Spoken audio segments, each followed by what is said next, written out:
you very much for joining us today. My name is Andrea Enyigi-Kuruc, and I'm representing Pano Business Network Association from Hungary, West-Transdanubia, and I am the consortium partner of SMERF project. So today I am going to be your moderator, and I am delighted to guide you through today's cross-regional policy workshop. So it's a pleasure to see so many colleagues and experts and partners joining us from the Central European region. And I'm sure you are all committed to strengthen small and medium-sized enterprises, innovation, and contribute to supportive innovation policies and ecosystems. So as you already know, our program today is called Behind the Scenes Workshop for policymakers and, of course, intermediate organizations and business support organizations as well. So this event is designed to be practical, open, and interactive. And we hope that you will get some insight into the scenes of policy making, innovation, and you will be able to learn from each other. So I would like to encourage you that you should ask questions or give any additional comments, for example, at the end of all sessions, or also during the whole meeting in the chat section, and we will try to give you answer or lead you to a conversation.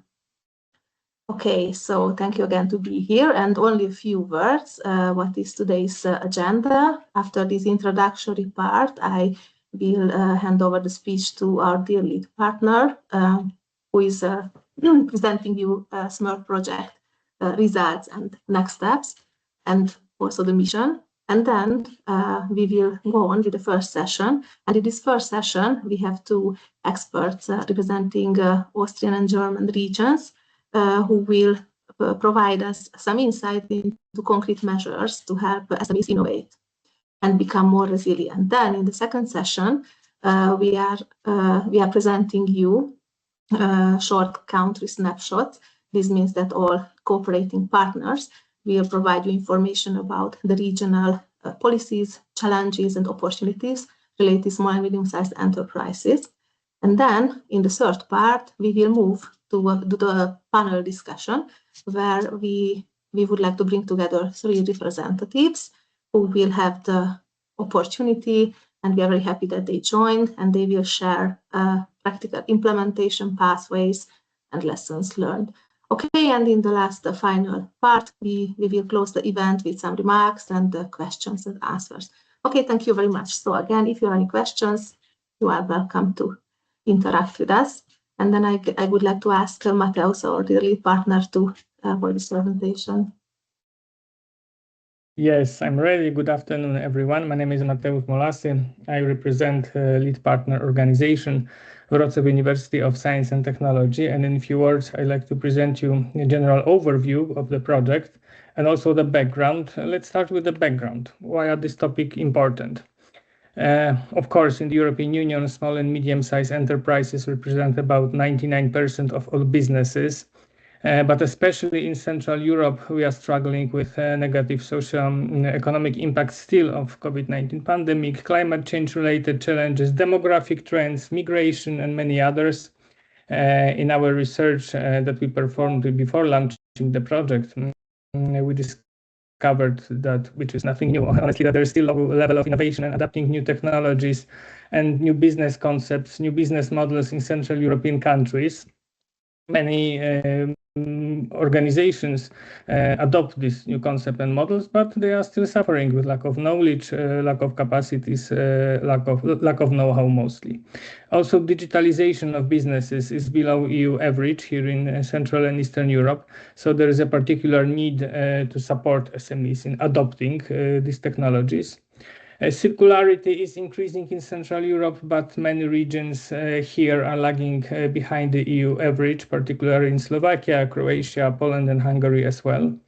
Also, Central Europe exhibits low cooperation between major companies and startups, which could hinder the modernization of existing business processes, and introduction of innovative solutions. And finally, all the time there are unpredictable changes in the environment. So already mentioned pandemic, disrupted supply chains, accelerating and unpredictable development of AI, rapid climate changes associated with global warming, demographic trends, population migrations, and so on. So SMEs, as you can see on the screen, are faced with the necessity of effective adopting new market and new social concept models. However, there is a lack of knowledge in this area, lack of human capital, lack of appropriate competences, lack of good practices, lack of organizational and managerial capabilities as well. Also, governments need to create optimal conditions for individuals to start and grow businesses and to support SMEs. That's why our project is based on a quintuple helix innovation model approach. In this model, governmental agencies and policymakers are also very important part of the environment. They need to be engaged also. That's why we are engaging you and in organizing events like this. Our project creates an approach by linking 4 concurrent pillars based on new concepts and models. So this is creating innovation-friendly culture, often underestimated in SMEs, accelerating and implementing digitalization in manufacturing, initiating or improving organizations' openness and encouraging them to adopt open innovation to zero tools and methods, including implementing the sharing economy concept in business, and implementing solutions and best practices in line with Green Deal and circular economy principles, as well as sustainability. Let's take a little closer look at these 4 pillars and see what do exactly mean these project's pillars. First of all, innovation culture. Well, we can say that a company has innovation culture when it values creativity, experimentation, collaboration, prioritizes continuous learning, offering numerous opportunities for personal development. When company provides internal environment where ideas can be freely shared, regardless of hierarchy, and leaders inspire with clear vision of the future driven by innovation. And when organization invests in research and development, remains sensitive to changes and trends in the environment, therefore. What do we mean by digital manufacturing? Well, the company adopts and integrates advanced technologies and digital solutions into its processes. So it proactively embraces new technologies and track industry trends to remain competitive, and it also recognizes the potential of digitalization. Open innovation to zero and sharing economy. SMEs, in our opinion, should actively engage in collaboration with external entities to strengthen the innovation processes and leverages external ideas from various sources like customer feedback, patented inventions, actions of competitors, collaboration with universities, with research centers, with startups, while seeking for technological partners, for example. This is generally the idea of open innovation. And also sharing economy, when company employs a resource sharing model in its business operations and shares its resources with the environment, then it reduces operational costs and the cost of final product, final service. Everyone benefits from that. And the last pillar is green and circular economy and sustainability. It means that the company should create environmentally friendly and socially responsible products, designing them with longevity in mind, should implement new processes to minimize waste, to optimize resource utilization, to maximize product durability, minimize ecological footprint, and to address future challenges related to resource scarcity, environmental regulations, and changing consumer preferences. We are, because I just mentioned my organization, lead partner organizations, but honestly, we are 8 project partners from 7 Central European countries. The main idea behind the partnership was the structure of 4+4 rule, meaning that we have 4 representatives of higher education institutions. So us, as mentioned, also Karlsruhe Institute of Technology, Unige from Italy, and Tuke from Košice from Slovakia. And we have 4 representatives of Innomediaries. This is Business Upper Austria, Parliament Business Network organizer of this event from Hungary, SMERF from Croatia, and Center of Research and Technological Innovation, in short, CRIT, from Italy. And Interreg Central Europe is the organization that funds our project. So what actions are we taking in the project? First of all, we developed Inspiration Knowledge Base. This is online knowledge repository now ready to use that combines theory with real-world practice. Inside you can find the best practices, success stories, webinars, and soon also trainings around 4 mentioned pillars. You can check on Ready for Future that EU Inspiration Knowledge Base is ready to be used under this address. Ready for Future audit methodology. It was kind of desktop research that involved developing audit methodology, kind of measurement system that helped us to determine readiness level of SMEs across those 4 crucial pillars. How to assess what is the level of advancement of SMEs along 4 pillars, which I presented at the beginning. So culture, innovation culture, digital manufacturing, open innovation to zero sharing economy, and circularity and sustainability. Finally, after knowing how to assess, how to evaluate level of advancement of organizations, we developed a SMERF diagnosis tool, which is again now finalized, ready to use, with small improvements that are in front of us, but already working tool on smurftool.eu. So here we were assessing SMEs, how do they stand across those pillars. And then also tool is a kind of expert system that develops personalized transformation scenarios for SMEs. We already evaluated the level of advancement of over 180 SMEs in our countries, and those SMEs received personalized individual transformation scenarios, what to do to get into higher level of advancement in each of the pillars. Next slide. Soon we are launching SMERF individual support programs. So some of those organizations will receive tailored support designed around SMERF diagnosis tool and around their specific needs. And within these programs, companies will have access to personalized mentorship programs featuring experienced mentors who will assist in developing detailed implementation plans for transformation and to be more advanced in these pillars. Inno Green Market, that was an event, it's ongoing. So some of the events are already done. Some of them will still be in next few weeks or months. So it involved facilitating 16 study visits for SMEs, treating them as service or product providers, and connecting them with large companies treated as service or product recipients. So the goal here is to foster an exchange of experience and to build collaboration. So large companies during these events present their needs, while SMEs are showcasing their services, gaining valuable insights into why transition toward SMERF is beneficial for them, for the transition towards SME Ready for future. And lastly, we have behind the scenes workshop for policymakers. So this is that event that you are participating in currently, and it aims to transfer best practices, mostly from more innovative regions such as Germany and Austria to less innovative, like Poland, Croatia, Italy, Slovakia, and Hungary, but also exchange our best practices between these countries. In short, that was general idea of the project and what we do and who we are. Thank you very much for your attention. If there are more questions, I will be happy to answer them with an email, or at the end, if there will be some session to discuss, I'll be until the end present here. Thank you.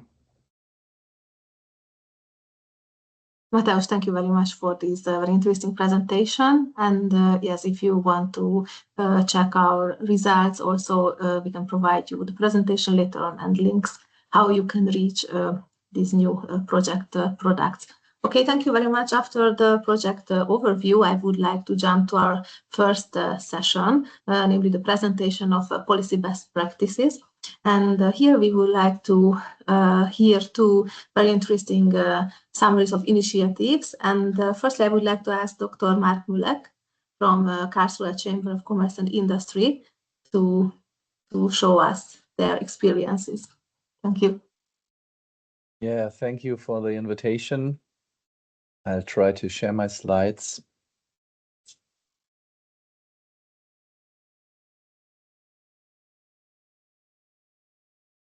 Just give me a little feedback when you can see them.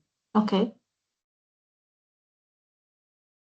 We did a tech check, so it should work. At the moment, we don't see it, but take time. Okay, there was an error. Let's try again.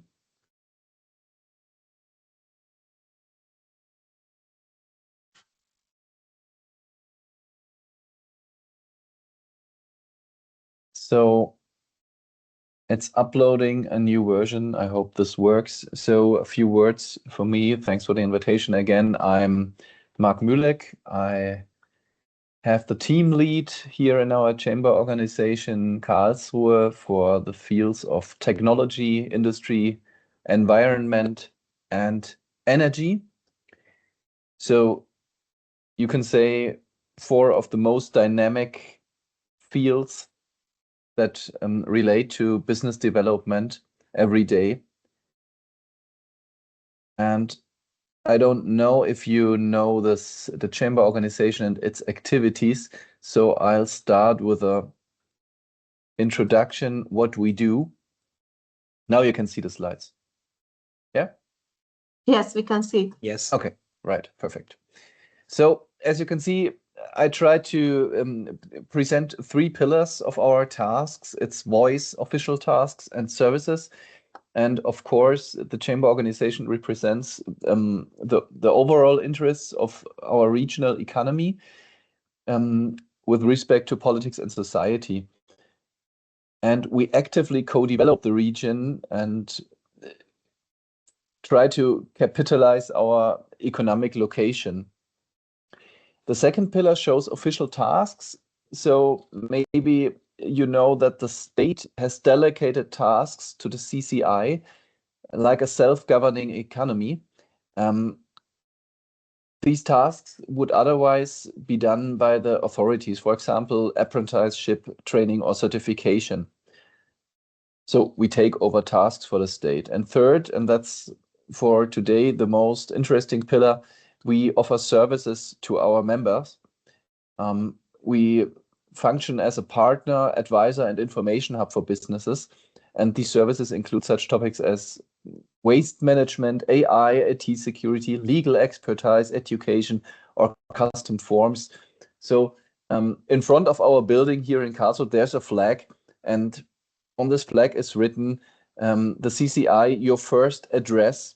And I think it's the right flag because the companies can come to us with every problem they have, and we help them on their way. The organization is quite big. We have 79 local chambers of commerce and industry across Germany. That's the lowest level here, written in blue. And then on the Länder Ebene, there's BW, also BWIHK, we call it BWIHK. It's kind of the umbrella organization of the 12 CCIs in Baden-Württemberg, and it represents about 650,000 members. Then we have another umbrella organization on the federal level. That's the German Chambers of Industry and Commerce, DIHK, and it aggregates the interests of businesses across all sectors and branches of the economy in a democratic and deliberative manner. On European levels, we have also the European Chambers of Commerce and Industry, Eurochambre. It was established 1958 as a direct response to the creation of the EEC, and it acts as eyes, ears, and voice on the business level, on the business community level at EU. And as you can see on the left side, we also have the German Chambers of Commerce abroad in nearly every country, as you can see. They consist of bilateral chambers of commerce abroad, delegations and representative offices of German businesses, it advises, supports, and represents German companies worldwide that want to establish or expand their foreign businesses. They are an institution of foreign trade promotion. In whole, there are 140 offices. So let's switch to our region. As I said, we are based in Karlsruhe. It's kind of small district with 1 million inhabitants, but we have a lot of members, companies, more than 70,000, with a GDP of 49 billion and nearly 500,000 employees. So a lot stuff to do for our consultants to help these members. And the Karlsruhe region excels especially in modern technology fields like AI, IT security, digitalization, and more common meaning, but also automatization, robotics, and automotive. So today I will focus on our innovation services. As I said, every CCI in Germany offers kind of the same stuff: consulting, events, information provisioning. That's basic stuff, you know, as well as I do. But we have kind of USP, and that's our committees and working groups. So we have a very close connection to the businesses, which other clusters or hubs don't have or have to build from scratch. Of course, interest representation is also very important, especially here in Karlsruhe, because we coordinate the technology field in Baden-Württemberg for all chambers. But that's basic stuff that every CCI does. We in Karlsruhe, we offer a unique in-depth consulting for AI and IT security. It takes a couple of hours and it's free for our members. We also have very successful landing page that aggregates all knowledge in the field of innovation that we offer on a Länder level, so on BWIHK level. Then we have a special project, nearly 15 years old, Innovation Alliance, and a startup factory. I'll skip the interest representation because we have to focus. So consulting, our consulting services focus on product development. I don't know any other organization in Germany that goes into depth in the field of CE marking. And as you know, CE marking is kind of very heavy limitation on innovation processes. I know from companies that are active in the medical field, they have to take nearly 3 times as long as product development for certification processes before they can place their innovation on the market. Then we have grants, federal grants or grants on the state level. We offer services consulting for patents or trademarks. And of course, there's all this technology transfer activities. Then digitalization has become more and more important. AI, consultation, IT security. I personally go to the administrator of small companies and offer them my services as an IT consultant, IT security consultant. I have appropriate certifications, and then we go into depth and analyze their IT security management structure. So that's quite an offer, and it's free for our members. Then there are maybe some questions for infrastructure, broadband or cable connection that we try to solve for our members in contact with the regional authorities. Next, events. Also basic stuff. You all do the same as we do. For example, here are a few events in this year we did in my team. The chamber consists of 15 teams in Karlsruhe, so you can multiply that with 15, and you have the event offerings in a year in Karlsruhe. My team does about 60 events each year. The largest are the Day of IT Security. We did workshops to AI Act and AI grants just last week. Then newer topics as defense and security come up, and we try to help our companies to see the potential in all these new fields, and don't forget the possibilities in maybe new business models also. Then, as I said, the USP of the chamber organization are the committees or working groups. We have lots of these committees in Karlsruhe. We have about 16 or 17, I don't know the exact number. In my team, for example, a technology committee with about 70 members, industry committee with just the same number, I think, a working group on AI and digitalization with 75 members. And the special thing is, in these working groups or committees come together companies, reachers, and the intermediaries, or as I read on your homepage, the Innomediaries, the organizations that focus innovation. And in the chamber organization, we have to secure the space and the communication between those actors by and confidentiality agreements. So this is kind of a unique approach, because we want to create a safe space for bilateral consultations and product or project development and development of cooperations that has gone very well in the recent years. Next, information provisioning and the landing page. If you talk German and understand German, go on our landing page produktentwicklung.ihk.de. We don't have an English site, I think, because we have chamber organizations in every other country, but it's kind of an aggregate of all our knowledge. And there, the plus side is the companies can very well answer the basic questions by themselves. The negative side is they don't call us that often as informer types. So a few years ago, when we didn't have this landing page, everyone called me and wanted to know about recent grants or new developments in CE marking. Now they can find that online, which is better for my everyday work. But we lose a little bit the connection and get just the in-depth questions per telephone or email. Of course, we have the standard media like web, newsletter, social media. You can follow me on LinkedIn and you can see what I post there. But in the chamber organization, we also have a monthly magazine. Each chamber has that, and in Karlsruhe it goes in print to more than 10,000 recipients, where we can place technology offers or information about new developments in legal or AI or IT security.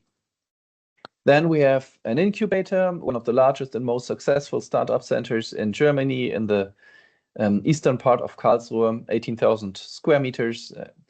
Right now there are about 80 companies with 500 employees situated there. And it's quite international. More than 30 nations are there represented, because we think the path from idea to innovation needs not only time and resources, but also space.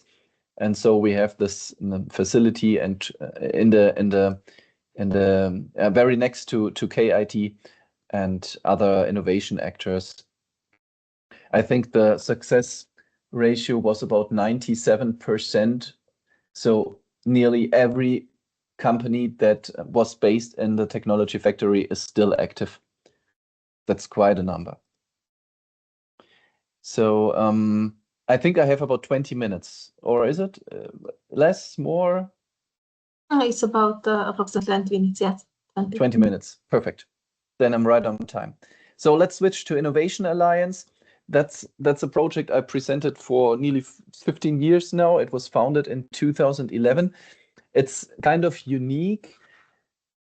I remember a conference in Austria many years back, some kind of Alpbach or Albtal, and there I presented this approach, and it was quite successful. I don't know the exact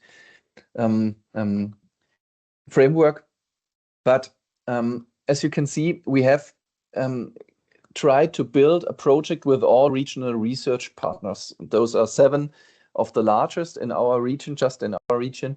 3 Fraunhofer, I think you speak it in English, you spell it in English, and KIT, FZI, DHBW, and the University of Applied Sciences.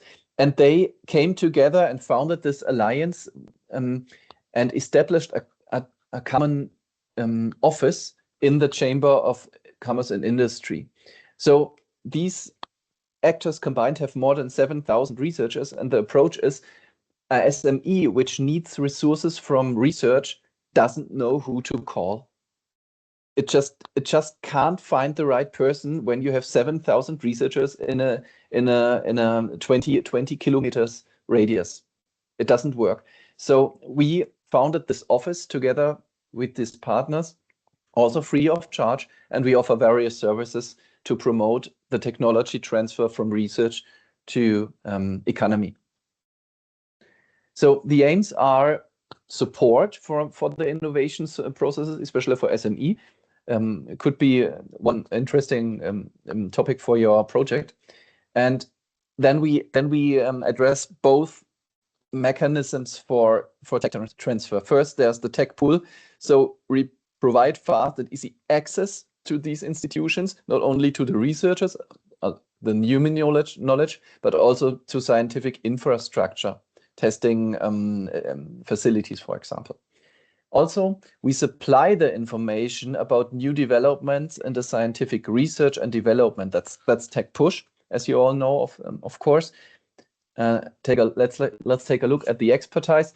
So these 7 institutions cover nearly every technical research field that you can think of. It's quite a large offer, maybe a little less in medical fields or social sciences, but every technical field is covered. So what does an SME do when it has no idea who to call? Let's try the laser pointer. Oh, I have a laser pointer. That's cool. So the SME has an idea and wants to discuss this planned project, maybe in conjunction with grant consulting, and goes to our innovation office. That's right now me. A year ago we had a special employee for that. Right now that's me. Maybe we have another employee in a few months or years. I don't know, but I hope so. So it comes to me, and I do an identification of challenges and needs. I can combine that with our next events, with our working groups. I can then combine that with grant consulting or trademark recommendations, for example. Then I go to our first contact persons in the scientific institutions. We have, of course, a process that's digitalized, and they go on a kind of hunt for the right appropriate experts and institutes. As you know, KIT is a very large institution, and you can't have the overview of every project right now. So they go to their contact persons, and it's a multi-tier model, and they identify the right institute or researcher, and then the SME goes in contact with them, and they develop, if it would work out, potential solutions and scenarios for cooperation. And there ends our service. The chamber service is free, but we kind of offer them an easy entry to the research world. That was tech pull. Now tech push, yeah, common instruments. Of course, our events, which we do also in the Innovation Alliance partnership network. Of course, we go to partner events. For example, if KIT does a larger event to maybe robotics, we can promote them through our Innovation Alliance network and hope that we can acquire more recipients for this offer. Then we have social media. We offer calls for participation in our newsletter, and we have the mentioned Vima Business Magazine. That goes to over 10,000 companies just in print, and we have specialized marketing campaigns. For example, testimonials. Innovation Alliance is cool and do technology transfer because you have to stay at the forefront of the market. So that was my little summary of our offers in the field of innovation and technology. Maybe you could remember the Innovation Alliance. If you want access to the Karlsruhe research facilities, it's also open for companies from abroad. Maybe you can have you have now an estimation of the offers of the chamber organization. We have mandatory membership, of course, here in Germany. So I think personally we have to offer the companies the right activities for innovation transfer, for technology transfer and innovation. And I hope we accomplish that. I am now at the end of the presentation. I can't stay for the panel discussion later, so feel free to ask me any questions you have to our offers. And if there are bilateral interest, just contact me. You have here my data, and I'm glad to share the slides, of course, with all participants. So thank you very much. Great. That was Great. Thank you very much. my presentation. Thank you very much. It was very impressive to hear about your Innovation Alliance. Really, it's a really good practice for us. Thank you. And then, of course, we will connect you with our participants if there is a need for it. And next, we would like to jump to the next presentation. Invited one good practice from Upper Austria in the presentation of Mr. Klaus Oberreiter. So I would like to ask Mr. Oberreiter to start with the presentation. Yeah, so thank you very much, and a very nice welcome also from my side. Welcome. So I think the presentation should be already visible, huh? Is it okay? Yes, it's visible. Yes. Yeah, perfect. So my name is Klaus Oberreiter. I'm the head of the Policy and Location Strategy Department within Upper Austria. So just a few words on Business Upper Austria. So we are the business location agency of our region. We see ourselves as a one-stop shop for, I would say, companies and for services to companies. And we provide customized, I would say, services from all kind of types. So we give support for national and international companies on investing in the region, also access to trainings and retaining employees. So this human capital management department is, I would say, one of the most important in the meantime within our agency. We also provide services on funding for innovation or innovation strategy, and another very important topic is our cluster department. We have a very nice established network, and this network, of course, is of high importance also to, especially for SMEs. And we also contribute to the economic and research policy of our region. So okay, it doesn't work, sorry. Yes, now it's working. So our, I would say, core strategy is customer first, and all our activities are focusing on strengthening the, I would say, the competitiveness of our companies, etc. So everything is based on, as we see it, on highly qualified people, which leads finally to innovation, which leads to a better competitiveness, and at the end of the day, for our region, to added value and jobs. So coming to the, I would say, original topic of my presentation, it's the economic research and economic strategy. So Upper Austria has quite a long history already on the strategic program. We started already in the late 90s, so when we had quite an economic crisis in the region, and this was at that time in already Austrian shillings.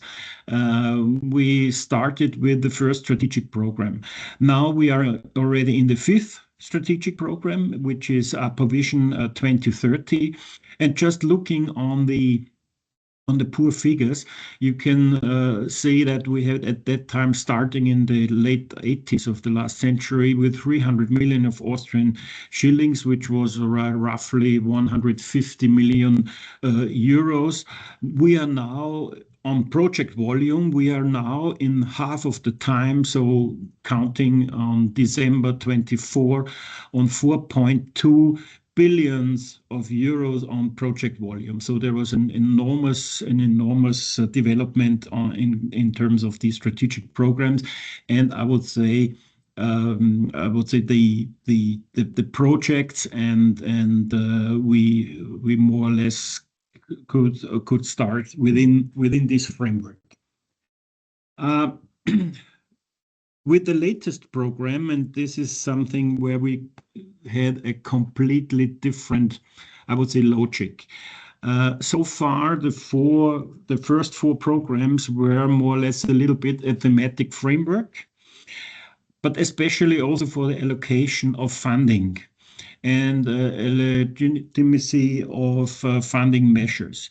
And we changed this completely with the last, so this was a completely change in mindset in the region, that we said, okay, it's now not so much where the funding is getting placed, it's really a strategic framework for activities with a clear focus. And this was very much of importance because it was more a top-down process on a strategic level and not so much I would say a bottom-up approach like in the past.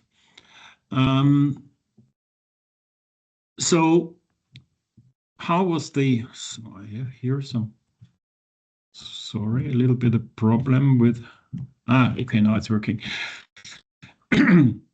So the logic was clear that we wanted to have a clear focus, as I already said, but also taking into account the topic like human resources, but also structural changes in terms of, let's take as an example, the automotive sector. So Upper Austria is very much dependent on the automotive sector, specifically on the South Bavarian OEMs, and this is of course for us on a very high strategic interest to do here something.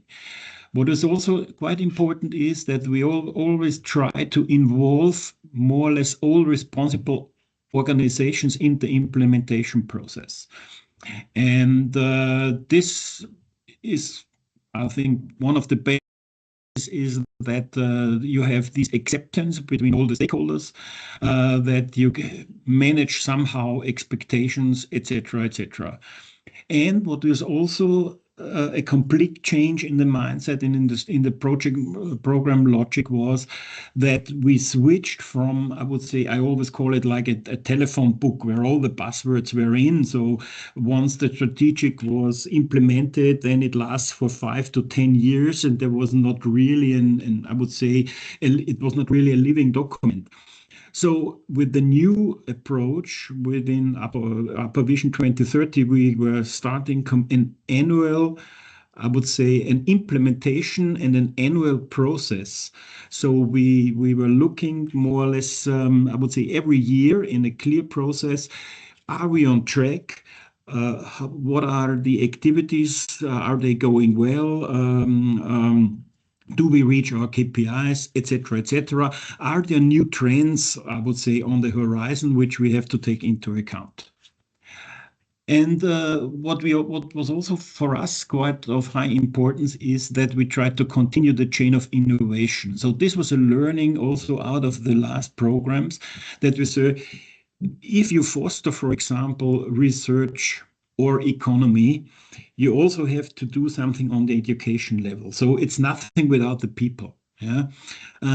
So this is, I would say, the triangle we are always thinking. If we foster a certain topic, we also foster this topic on the education, because we, at the end of the day, you always need skilled and trained persons. What we also were looking is on these interfaces to other departments, other strategies, and what we also learned is not jumping up on every trend, yeah, because there are some core competences in the region with key technologies, etc., and you cannot switch on or off, yeah, core competences of a region. So we are quite strong in material science, but we are also very strong in automotive, as I said, and things like that.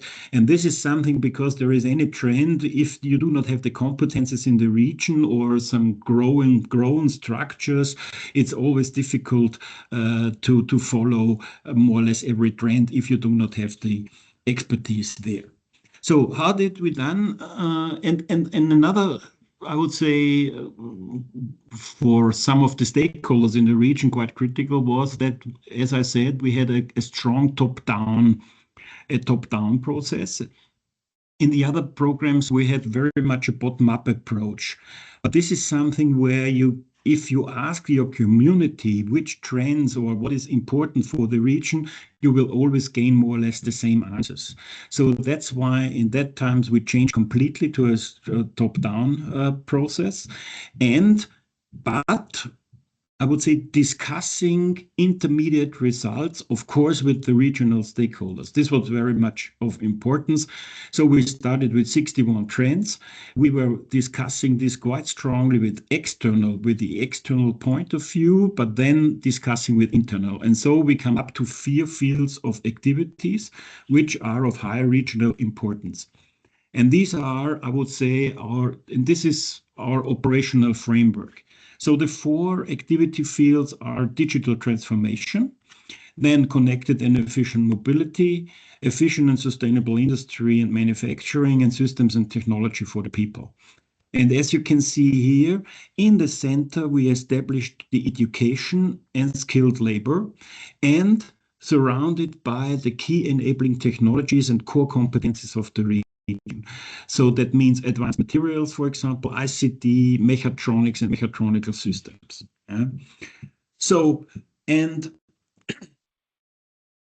what was quite important in that approach is that we do not interfere in the autonomous strategies of all our location partners. That means Chamber of Commerce, the universities, the RTOs in the region, universities of applied sciences, etc., etc. But for the important topics of the regions, we wanted to have aligned activities with a clear transparency to say clearly, okay, what is your activity in that certain field? And this was a completely change in the mindset, because before quite a lot of stakeholders were asking, I would say, the politics or the governance or whatsoever, what they should do. And we changed this completely and saying, what is your part in the game? Yeah.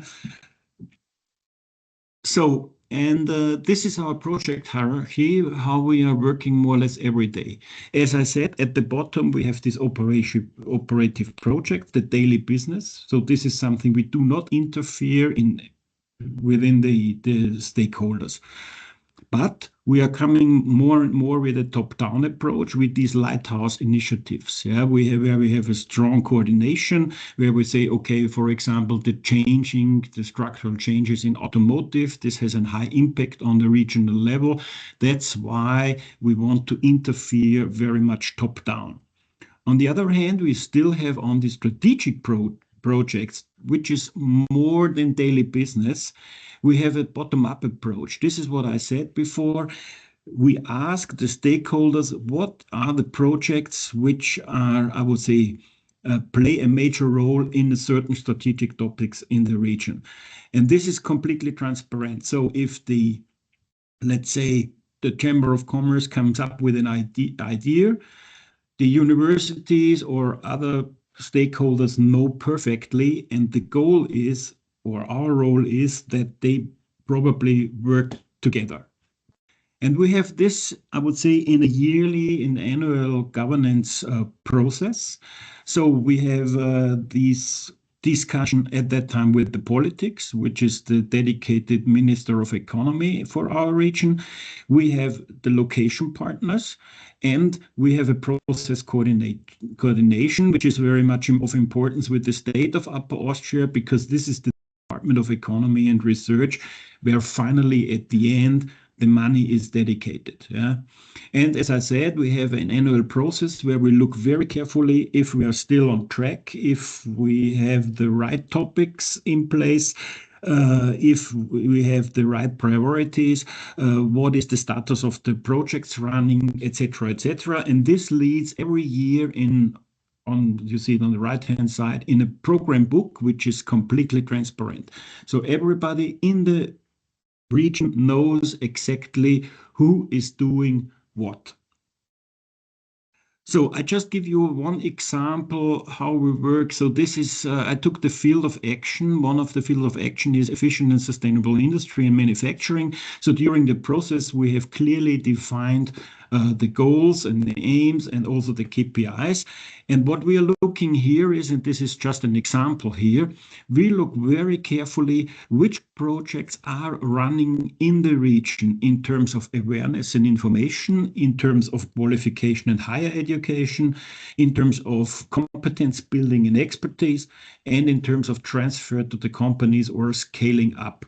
The different colors are the participation of the stakeholders, yeah, and we distinguish between low-level activities, that means whether it's low of a monetary low or and high-level projects, which could mean, I would say, a higher amount of money or investment, or quite complex topics, etc., or interdisciplinary one. And so we look here very carefully every year how many projects are running in a certain field and where are the white dots or the black dots, yeah, to foster more or less projects in a certain area. So taking this example, for example, transfer to companies and scaling up, on the low level, we are missing some projects.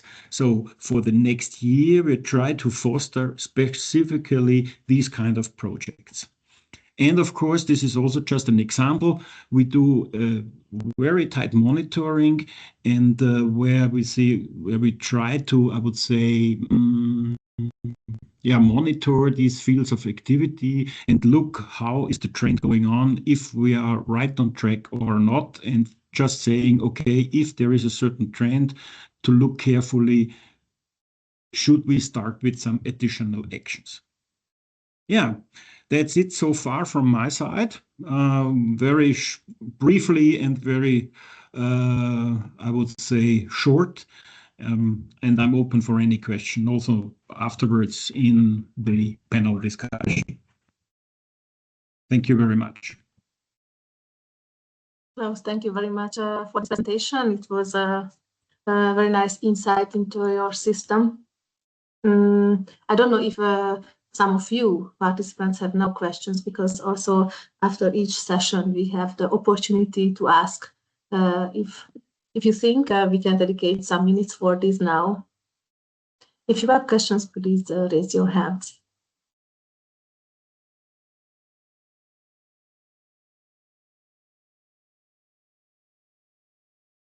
Okay, I see that no, at the moment you are still working, processing the information. In this case, I think I propose to go to our next session. In our next session, our consortium partners from the SMERF projects prepare for you a short country snapshots in which also we are trying to hand you over some information about our regional challenges, initiatives, and also visions. Okay, then firstly, I would like to ask the Lower Silesian region from Poland to start with the presentation. Mr. Arkadiusz Soliga. Good afternoon, everybody. Good afternoon. So I need to share the presentation, yeah? Yes, yes. Okay, just a second. Just a second.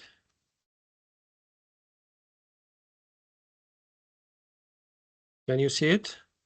Yes, we see the editable version now. All right. Okay. Do you see it in the whole view of your screen? No, it's in a presenter mode. Second.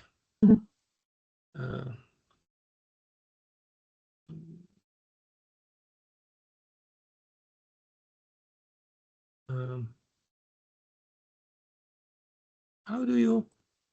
It's a good question. I'm also not a technical genius. Yeah, here. Oh, yes, Okay. You made it. Okay, let's go. Thank you for inviting me. I am Arkadiusz Suliga from the Marshal's Office of Lower Silesian Voivodeship. I'll have some more time to talk about my institution in the panel session. So as for the regional context, I'm not going to go into much detail about Lower Silesia. Most of you should probably know something about the region, but the area of the region is about 20,000 square kilometers, and there are almost 9 million residents in the region, which is about 7.5% of the national average. Well, we are one of Poland's strongest economic regions. We generate about 8.5% of Poland's GDP. We have a high industrialization level, and there are some strong global companies active in the region in the automotive, electronics, chemicals, as well as ICT sectors. So we are consistently among the top regions in Poland in terms of GDP per capita. In 2021, it was about 110% of the national average. We are strategically located, well connected. We border on Germany and Czechia. We have excellent transport networks, international airport, EU transport corridors, and rail links. We also actively pursue international cooperation. I'm going to talk about it later. And although the region is strong overall, there are some lagging pockets which stay behind on GDP per capita. I'm talking mainly about the south of the region. It is Wałbrzych sub-region and Jelenia Góra, especially Wałbrzych. They lag on GDP, but also on employment and local budgets. So this creates a kind of a long-term cohesion and social inclusion challenges for us. The regional self-assessment explicitly points to Wałbrzych's region weaker indicators. So this is it about disparities. And as for something that we could learn from the SMERF project, especially from SMERF project consortium partners, it is, when I thought about it, I thought strongly about hands-on services. I mean, by this innovation audits and prototyping support, so support for prototypes from companies, testing vouchers, and industry mentors. Some of these things to learn I already saw on the previous two presentations. So this is important to us. And generally, any measures to improve the efficiency of innovation-oriented instruments would be beneficial to us. Local support measures. Well, we invest heavily in ecosystem building and know-how exchange. We try to adopt an innovation mindset. Our three main activities for now, which I think help to change this mindset in SMEs, but not only any other organizations and, for example, academia involved are working groups for smart specializations. These are practical platforms where SMEs, universities, clusters, and public institutions can identify their needs and opportunities.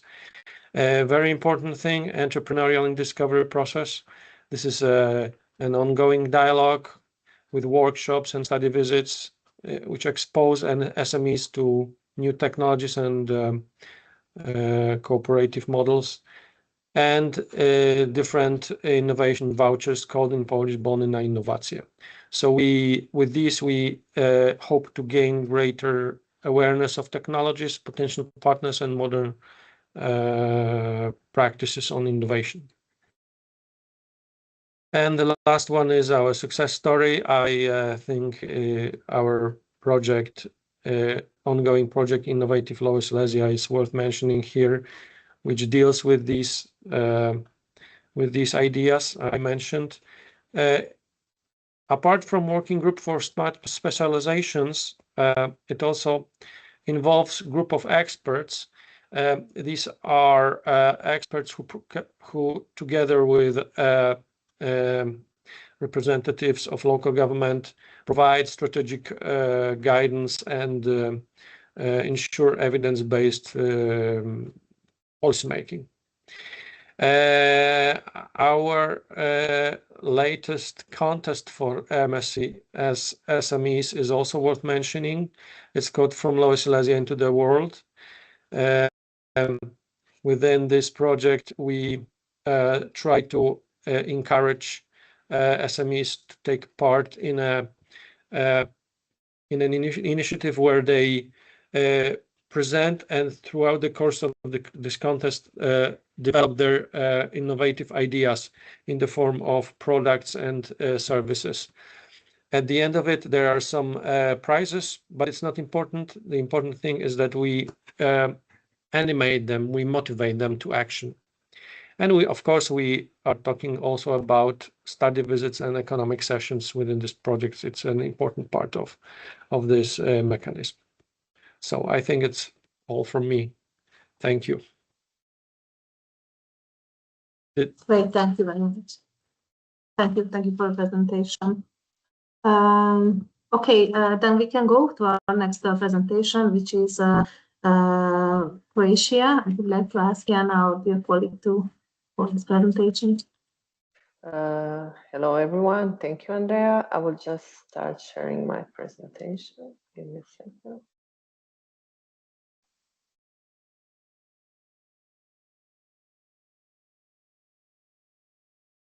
So, hope you can see it.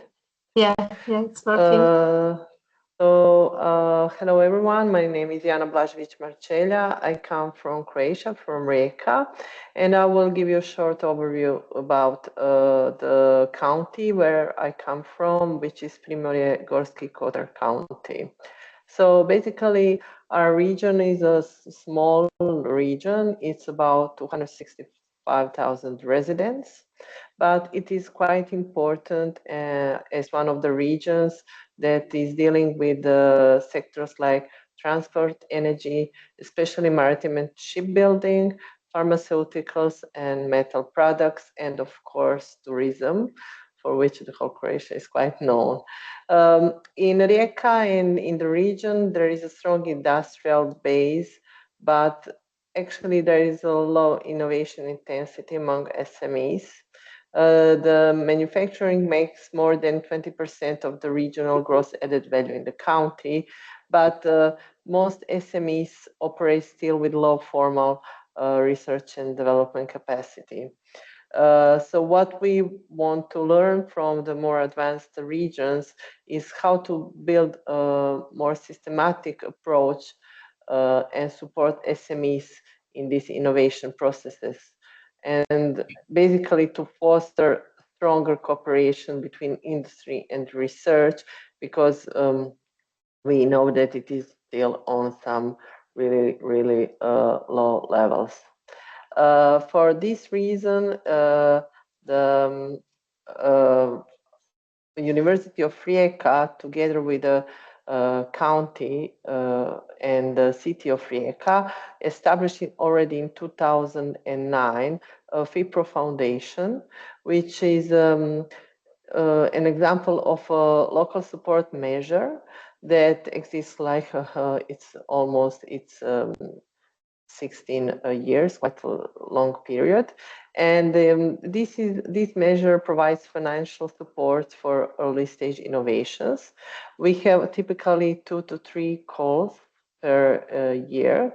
The amount of money is not huge, but it helps a lot to those that want to start developing their innovations. The purpose of this foundation is to connect more SMEs with the scientific community and to support the cooperation between researchers and entrepreneurs. And it encourages the growth of technological entrepreneurship and R&D based business ideas. So we support ideas basically developed ideally with a university to reach their market. Since the year 2009, we supported around 62 projects, and the total granted amount is more than 760,000 euro. So just wanted to show you an example of a success story. This is just one of the latest users of this FIPRO Foundation support. It's called Include One Button. It's a simple, eco-friendly, and innovative communication aid that is basically for therapists which work with children and adults with cognitive disabilities.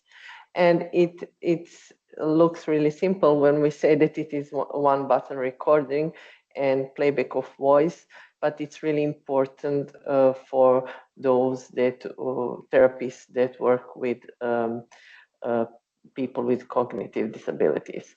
So these Include One Button received the financing from the FIPRO Foundation to start commercializing their solution. Then they joined the accelerator in our science and technology park in Rijeka, and now the Include One Button is finalized, and in 1 month it will be probably launched on the market. So thank you, and this was my short presentation of the local snapshot. Thank you, Jana. Thank you very much. Sorry. Okay, then we can go to our Italian partners. First, I would like to ask Mara from Emilia-Romagna. Yes. Good afternoon, everyone. I will share the presentation now. Okay, great. So I'm Mara Corbella from CRIT, and I'm representing today few information about the Emilia-Romagna region. So it's a region located in the northern part of Italy. The inhabitants are increasing in recent years, so it's at the moment 4.5 million people, and it's one of the richest regions in Italy, especially for export incomes, and is a strongly SME-based region, as we will see in the next slide as well. And in 2024, it was classified as a strong innovator region, especially for its initiatives and for the type of services provided to companies that we will see in a moment. And on the right, you see the percentages of companies, how they are divided. So when it comes to the sectors, you can see that basically 70% of the companies are related to services.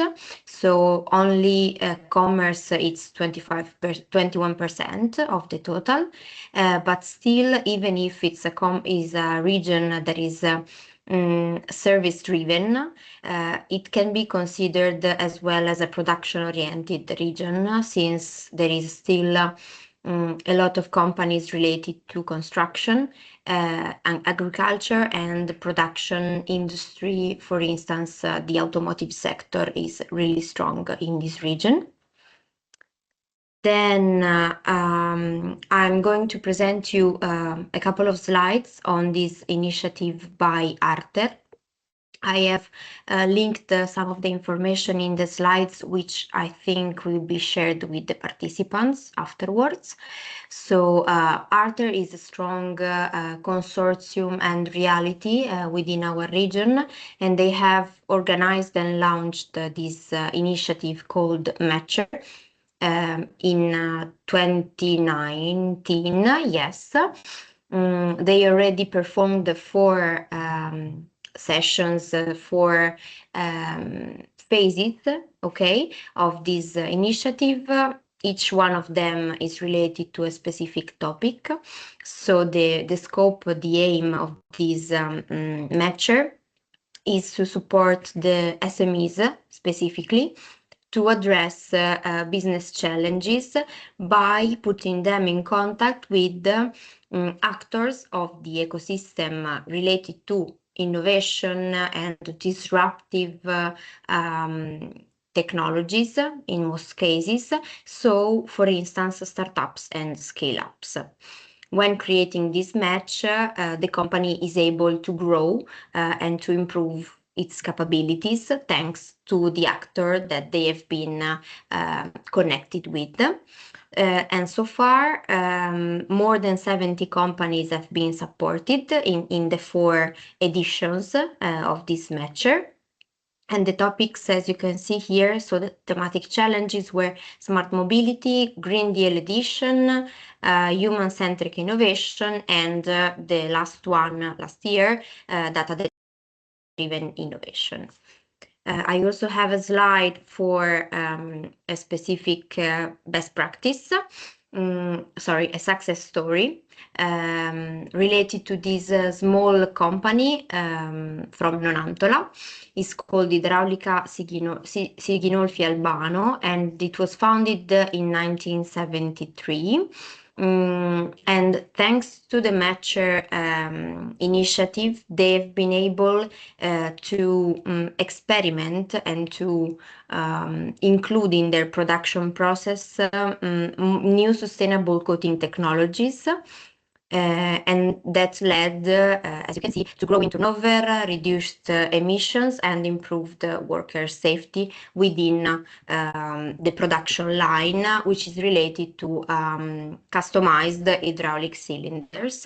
And here I also linked the article related to this success story, so you can have a look afterwards if you are interested. And then we also have another initiative from ClusterMech, but I have the expert, Nicola. I've seen that you are already connected. If you want to jump in and present yourself and the initiative, I can move the slides. Yeah, thank you, Mara. Thank you, Nicola. Everyone. Good afternoon. My name is Nicola Bertolini. I work for the ClusterMech. It's a cluster association on manufacturing and industry based in Emilia-Romagna, so for the Emilia-Romagna region. And thank you, Mara, also for having us and inviting us to present and to tell you a little bit a couple of success stories. So actually, main point, let's say, I wanted to present to you is a little bit like how the, let's say, regional organization, especially talking about innovation, can, say, link and lead to European initiatives. So for that, basically, I would like to describe you a couple of projects we have been, let's say, working on. One is called Amulet, and the other one is called Gemstone, and basically they can be classified as, cluster-led cascade funding scheme. So as clusters, we had budget to finance and fund some SMEs, say, research and development activities. I won't go into details. Like say that Amulet, let's say, was in within the framework of the Horizon 2020, so the InnoSub project, and was mostly dedicated to the, let's say, lightweight technologies, meaning advanced material and improving the performances of material in several industries. And the other one is called Gemstone, is again within the framework of Eurocluster in the single market program, and was related to the green manufacturing solutions. So you can see here, without going through all the numbers, that basically with these two small projects in the end, because I mean, comparing to the entire landscape of European funding opportunities, these are just two projects. So 29 SMEs from Italy received 560K, 14 from Emilia-Romagna especially received more than 300K, and 9 members of our, let's say, network and association received 169K. As you can see, I mean, the competition is quite important at the European level. The thing I wanted to show you is that even though we are talking about small numbers in budget for research and development activities, that actually can be a little bit the element for unlocking sometimes some, let's say, initiative for the SMEs. So if you go to the following slide, basically within these two, I just chose a couple of success story, one from Amulet and the other one from Gemstone.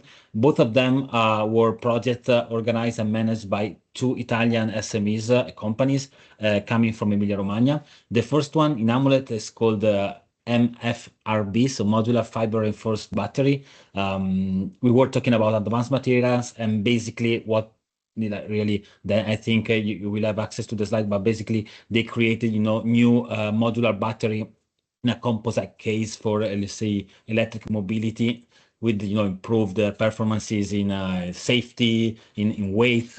And the thing we've seen that thanks to this project, so each company received around 60K for developing this project.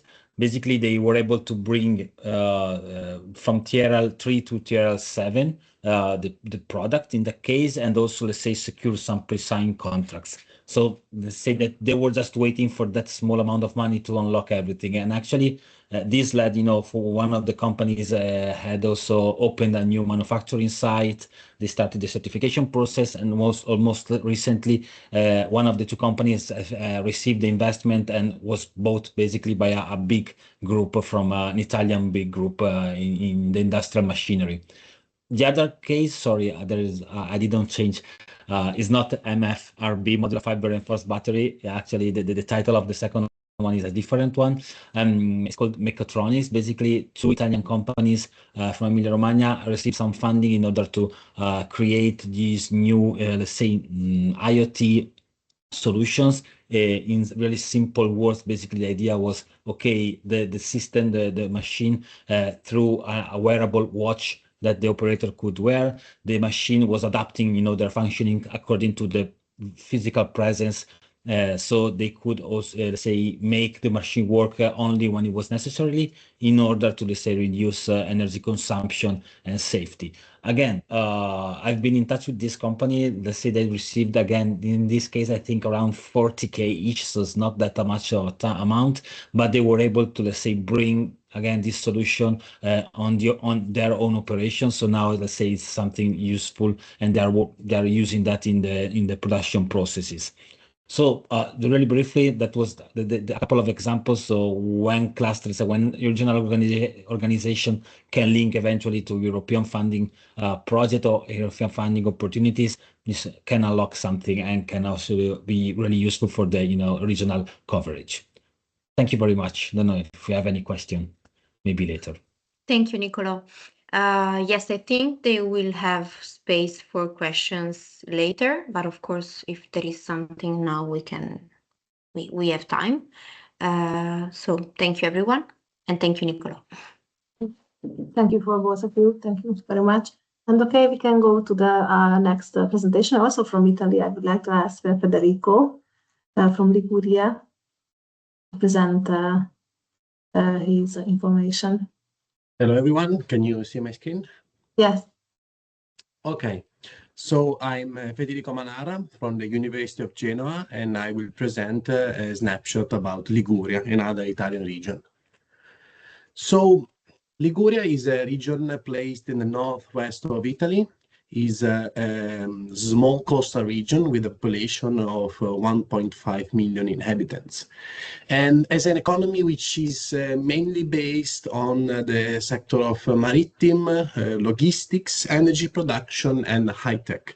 And today has more than 133 active companies, of which 99.7% are micro, small, or medium enterprises. So initiatives which are meant to support innovation of SMEs are quite strategic in our region.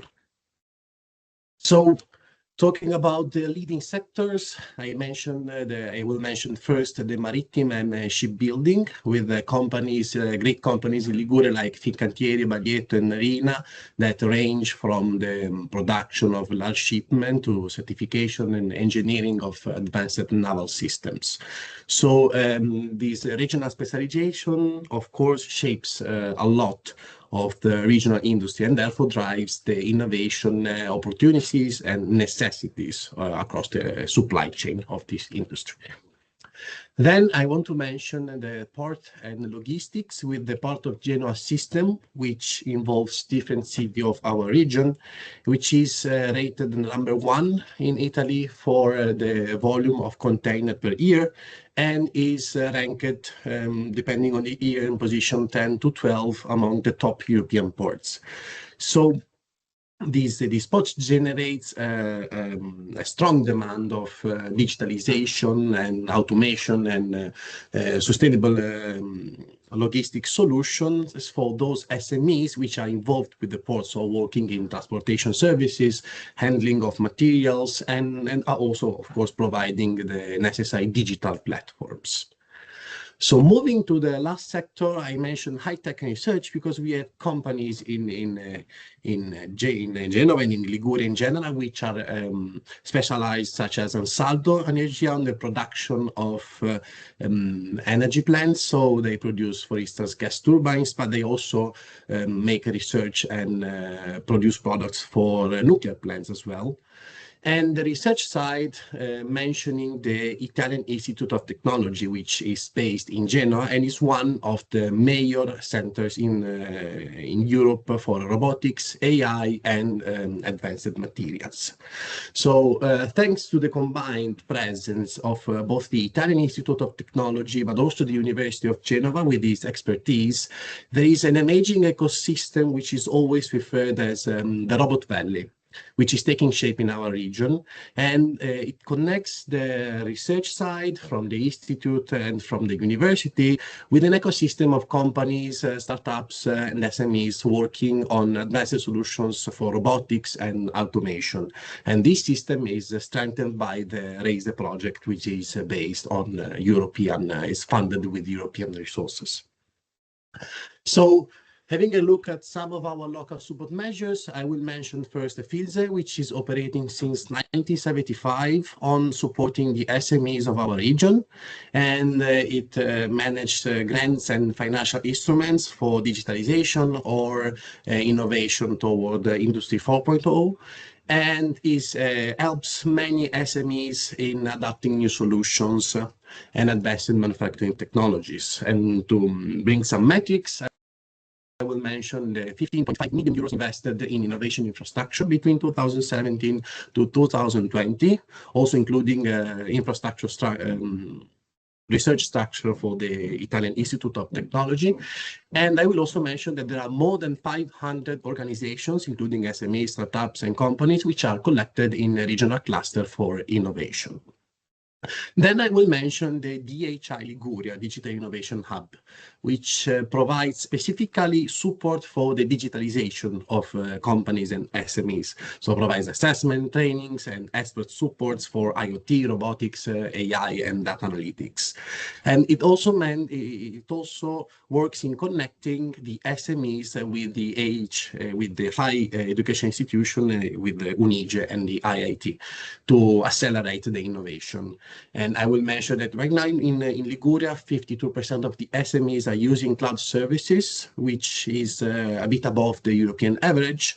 And as an opportunity that in Liguria, we have between 16 to 18 SMEs selling their products online. So this could be an opportunity of further digitalization for this sector. So as a success story, I will bring to you the curve robotics, advanced manipulation. And it was born recently as a spin-off from the UNIGE. So it was born from the know-how on the design of advanced grippers for robotics. And as a winner of the proof of concept grant from the Campagna San Paolo, it was capable of testing and developing the commercial version of the prototype.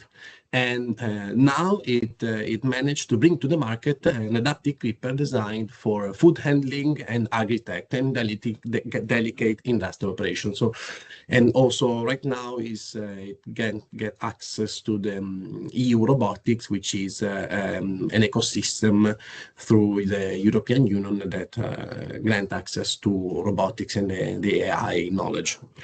And this is an example on how exploiting both regional but also European regulation, it was possible to quickly bring an innovative and high-tech solution in the market.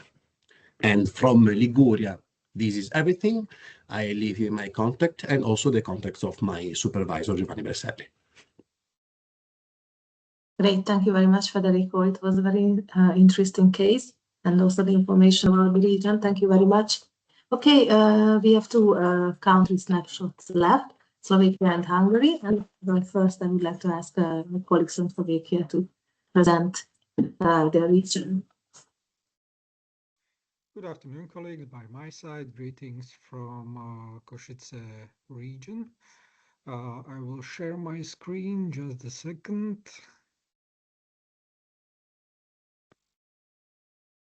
So, my name is Martin Dujčak and I'm representing the Technical University of Košice in Slovakia, where we are deciding our primary mission, so it means to educate young people. We are trying to do also our best supporting the SMEs within their way on innovation scale, let's say. I'm representing the Košice region, which is quite a small area with almost 800,000 inhabitants. But despite we are quite a young country and a small country in the heart of the Europe, we are, let's say, lucky from the perspective of the innovation potentials, because here in our region, in Košice region, are located 4 universities and also 17 research centers of excellence, as well as international airport. So it means, generally speaking, from the theoretical perspective, it is very good region regarding the potential for the innovations. But despite this, let's say, infrastructure which is currently in the region, we are still a little behind the European scale, let's say, regarding the official European Innovation Scoreboard. In 2025, we have been ranking 24, what means from the 28 countries, it is not the best. And what is the reason why we are lagging behind is that our, let's say, funding regarding the innovations is quite dependent on the European funding, as almost half the innovation investments are made thanks to the European Union funds. And we have quite a very low, let's say, rate regarding the private investment in comparison with other countries. Also, the digital intensity index score for Slovakia is quite low, so it means we have identified, and it was stated within these official scores, that despite the innovation potential, still we are lagging behind regarding the investments in this kind of the sphere. And why it is, let's say, maybe what can be changed in the future, what can we take as the inspiration also from the workshop today we have heard by other countries is that we are looking and we are working on the new, more effective research and development strategy, especially for supporting small and medium enterprises. And we see as the potential solution also the targeted measures. But what we can consider also, according to our long-term cooperation with SMEs, is that they are still quite a little afraid about this innovation actions, innovation investments. And so it means we are trying to do our best also to find a good way how to promote even the small companies from the Slovakia, from the Košice region, to be, let's say, the inspiration for others to make these innovation investments. As one of the very successful case I would like to mention today is the opportunity which was brought to us thanks to the European Union, European Commission, and it is something what is working also in other regions, other countries. It is Innovation and Digital Voucher Scheme. So it means it is the grant scheme providing to small and medium enterprises possibility to receive the funding, even quite small funding with maximum budget of 15,000 euro. But even despite this small, let's say, sum of the grant, it is very good tool to support, to encourage the innovation partnership. So it means, let's say, the cooperation between the SME, small and medium enterprise, and the university or other research and development authority. Or they can use that for the digitalization. So it means they can come to possible supplier, providing them the solution to the current problem they identified. And thanks to this small grant, they can start the cooperation with the concrete provider. What is good on this concrete tool is that it is providing quite a wide range of the possibilities for cooperation, and it can work as the, let's say, the tool, the solution to overcome this first barrier regarding the barrier of communication and cooperation between the concrete research and innovation authority and the concrete company. So it means they can provide the first support, financial support to start the cooperation. And once the cooperation is successful, what is in majority of these good practices, it can continue on the classic business, let's say, scheme, the agreement. It was one of the concrete measurement within our recovery and resilience plan, which is being implemented in most of the European countries. And thanks to this, was really supported a lot of good practices, good cases of cooperation between the companies and the research and innovation authorities, dealing with bringing the solution to the concrete problems. As one of the success story of this cooperation is the company named Circle, which has been founded in Slovakia, not directly in the Košice region, but really like to present this case as it is the success story of the small company founded in Slovakia, which take the circularity and the transition to the green industry not only as a challenge as it is seen by quite a lot of companies, but as the opportunity. They came to the market with the possibility for consultation regarding the circular waste management, and also what is like unique regarding their services. They have founded and successfully operating Europe's largest digital marketplace for waste and residuals.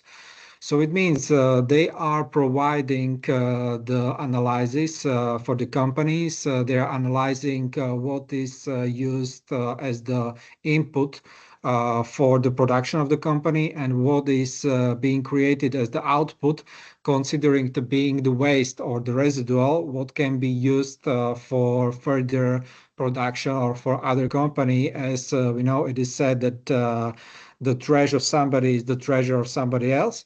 So they take this opportunity, which is currently quite extensive on the market, and they based their services according to this, and they spread their services within more than 80 countries today, and completed more than 350 projects, and they cooperate not only with the small companies, but also with big international companies like, for example, IKEA, Siemens, or the Škoda producing the cars in the Slovak, Czech Republic and other countries. So it is a very nice case that even the small company from Slovakia can take the advantage from the, let's say, the current opportunity or the challenge which is on the market and become successful. Also, what we like on their case is that they are using this kind of the small possibilities for grants, even as mentioned, the innovation vouchers, and they are searching for the new clients, providing them the initial services thanks to this, let's say, grant scheme. What is, let's say, is very good, and they are taking the new competitive advantage on the market also thanks to this public support. So really, we like this as a very nice case on the Slovak market, especially in this topic of the green technology, which is very discussed for several years, but still we are lacking, let's say, practical experiences, and the Circle is bringing them on the market.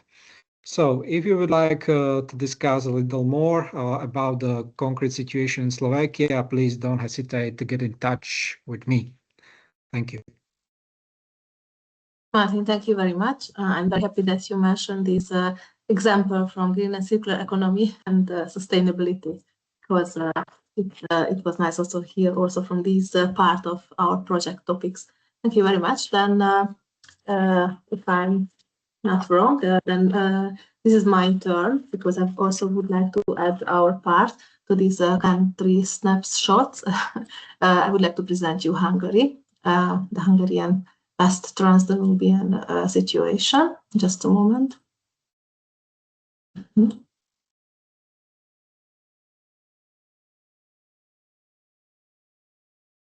Okay. Just a moment. I hope you see my slide and also moving. Okay, thank you very much. So I would like to provide you our regional context. This is, I would like to provide you a context from a little bit from Hungary and from West-Transdanubia. The reason is that, as you already know, we discussed it a lot, that we in West-Transdanubia are in a special case because if we are talking about SME development, mainly the support schemes are available only on the national level. And that's why I always a little bit mention what is about Hungary and then in our West-Transdanubian region. You can see our region is in a very good geographical position as well as also yours, because we are neighboring three of our partner countries. We say that there is a potential in these transport routes, but on the other side there is potential in the cooperation with the actors of the neighboring countries. So the Hungarian context is that small and medium-sized enterprises in Hungary are, in most of the cases, largely moderate innovators. That means that we are now in an early stage of innovation. So 80% of the surveyed SMEs surveyed by a national level survey says that SMEs in Hungary, 80% introduce some kind of innovation introduced in the recent years, but only 5% of them launched an entirely new ready-to-market product. So this looks good, but on the other side, it's not so optimistic. So we can, on our daily work with SMEs in our organization, and also on a global experience, we can say that small and medium-sized enterprises lack an innovation culture. So management often believes that innovation is not necessary, and they are reflecting. They have a short-term focus, and they have a notable knowledge gap. If we come from Hungary to West-Transdanubia, the situation is nearly the same. So West-Transdanubia is on one side one of Hungary's most developed regions, ranks third in foreign direct investment attractiveness after Budapest and the Central Transdanubian region. But on the other hand, the innovation performance remains very modest. So the region accounts for only 5% of Hungary's total R&D spendings. It's also important to mention that innovation is mainly concentrated in few large foreign-owned firms. For example, in our northern city, in Győr, Audi, the company represents alone 66% of the region's R&D percentage. And we can also state that in the meanwhile, most local SMEs conduct very little or no research and development. Then it's not surprising that the SME university linkages are very weak. And if SMEs are taking part in some kind of research work, we can say that it's occasional, so not a regular practice, we can say. It's also important to mention that there are a lot or more Innomediaries in our region and also on country level, so mainly innovation clusters and hubs, but these clusters are not so powerful, have no funding, mainly they are on a friendship basis. That's why we cannot account on them. And in our region, I can see we, for example, Pano Business Network and our Digital Innovation Hub MLab, we are one actor who is trying to somehow accelerate and cooperate with the partners, and there are some other actors as well who are very motivated to somehow change this not so optimistic vision at the moment. And what is also very important that our technological background also in West-Transdanubia is very, very modest. So if we want to innovate, we would need also technological background. Okay, here I also want to mention some local and national support measures. Only a few examples. For example, in our West-Transdanubia region, we don't have regional development plan. We have local development plans. One is very important for us. This is the so-called Szombathely 2030. Szombathely is the city where we are seated. This is a central city of one of the central cities of our region. And together with 19 different local stakeholders, we are now in a very, very motivating situation because we have this Szombathely 2030 local urban development plan. It is now under re-elaboration, and this plan is fortunately covering 5 main topics. One is institutional cooperation, then it is clearly aligning with the SMERF project topics. So this plan is covering innovation culture, digital manufacturing, open innovation, sustainability, and also green and circular economy and sustainability through different locally planned projects and initiatives. So, but to say some words about the elements of the program, here you can see a picture where we have 4, but in the meanwhile we have also more core elements. But the main vision is to strengthen education, to create an R&D and I supporting environment, to emphasize R&D importance, and to attract companies.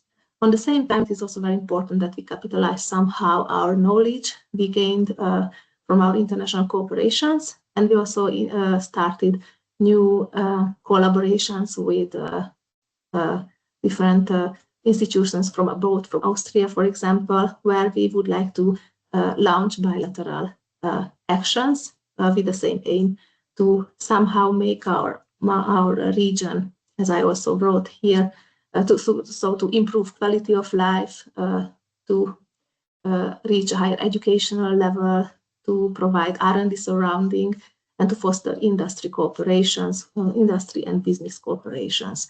And you can see here our, backwards. You can see here our little map of our county, and there are Szombathely, that we are very nicely positioned for these purposes. And you can see here some pictures of very regular working group meetings with the city and the 19 local stakeholders from different organizational levels. And we had also very nice events and programs like first startup competition and so on. And I also mentioned that we have very restricted possibilities for the direct support of SMEs. And I don't want to read you now all this information here in this slide, but I can send you and you can read it. The main thing is that we have also the national, from local to national level programs, which are, one is the Economic Development Operational Program Plus, and the other is the programs of the National Research, Development and Innovation Office. So if we would like to gain somehow support in these 4 topics, as I mentioned previously, we really have to go for national level funding. And there are possibilities, but of course there is a high competition as well. So we have Circular Economy Technology Platform, Green National Champions Initiative, then we have Digital Welfare Program, and also we have a nice Neumann János program promoting R&D, prototyping and knowledge transfer. Okay, and my last slide is about good practice. Maybe my colleagues are smiling because I often bring this good practice when we are thinking about it. But for me, it is a very one side motivating, and others a very successful good practice. And this good practice is already closed, but also today we are working along this logic. So together with a national level organization, IFCA, the Pannon Business Network Association had the possibility, and with our Digital Innovation Hub, MLab, had the possibility to carry out a national level program, which aimed the development of middle-sized businesses all over the country. The main thing was that the target groups are manufacturing SMEs. You see the financial data for that, who could apply for this. But the interesting thing about this case was that on one side it was without example that we could reach with help of this program over 200 companies in 19 counties, and along the following 6 topics: technology readiness, high performance management, CRM, IPR system, financing and investment, foreign market presence and online presence, and digital marketing. So firstly, the program chose these 6 topics, and it was a very nice working program for this. At first, the companies were invited in all regions to take part in analyzing them.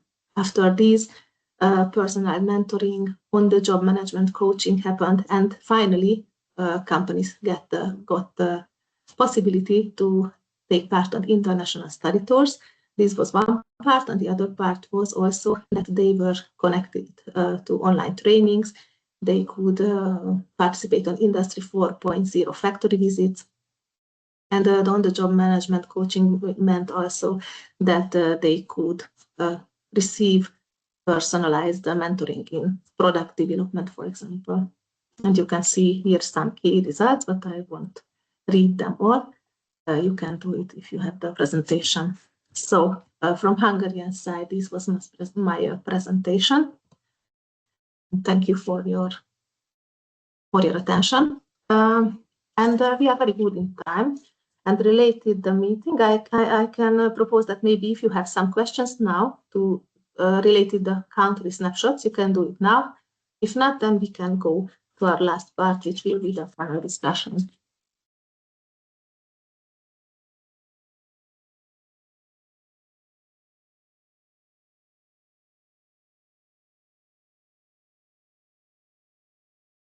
Okay, I see that you have now no questions, but it's absolutely right. We got a lot of information at once. So then As a next step, I would like to ask our three participants for our panel discussion. The panel discussion we would like to involve Mr. Klaus Oberreiter from Business Upper Austria, Ms. Adrian Bokányi, Councillor for Economic Affairs, Municipality of Szombathely, Hungary, and Mr. Arkadiusz Sulik, Marshal's Office of Lower Silesia. And it's very easy how we are realizing this panel discussion. We have some questions, and I will start with one question, and I will kindly ask our panel participants to take some time and express themselves about these questions. But the first one is very easy. At first, I would like to ask all the panel participants to briefly introduce yourself. So in some words, your role, your organization, your field of expertise, your interest your field of interest. Thank you. So, okay, go on. I just start there. If great, great, thank you, mind, yeah. Thank you. Yes. No problem. So, as I said, my name is Klaus Oberreiter. I'm head of the Department of Location Strategy and Policy within the Location Agency Business Upper Austria. And yeah, so my daily business is more or less so the topics which are coming up, whether from policy or from companies or whatsoever, to bring them somehow in a strategic framework within the region, and to have, I would say, clear processes in the back, depending also what in terms of measuring the outcomes, the impact on the region, etc., etc. Okay, thank you very much. Okay, Arkadiusz, can you? Sorry, Adrian. Okay, so I can continue if yes, of course, it's possible. So first of all, sorry, but I'm not able to turn my camera on. We've got some ongoing constructions at the City Hall, and the Wi-Fi connection is quite poor now, and maybe you will hear some strange noises as well. So sorry for that, but my name is Adrian Bokányi. Thank you. And I'm the councillor responsible for economic and urban development in the municipality of Szombathely City with county rights. I am also focusing on EU projects and twin transition projects, and I coordinate or lead the implementation of a Szombathely 2030 strategy and Szombathely 2030 cooperation, our long-term development framework and partnership focused on innovation, sustainability, cooperation in a triple helix model, etc. And my expertise lies in the field of regional development, building collaborative ecosystems between municipalities, local businesses, higher education institutions, and clusters as well. Thank you. Right, thank you very much. And then, Arkadiusz, I would like to ask you to do the same, to introduce yourself. Yes, so I represent the Marshal's Office of the Lower Silesian Voivodeship. It's the office that acts as a regional government. It's a regional authority. We are the executive arm of this government. We are responsible for implementing development strategies in areas such as economy, transport, environment, culture, also education. But most importantly, in my case, it's innovation. I work in the department focused on economic development, and we support also the regional innovation ecosystem, where we collaborate with businesses, universities, clusters, in order to strengthen innovation capacity in the region.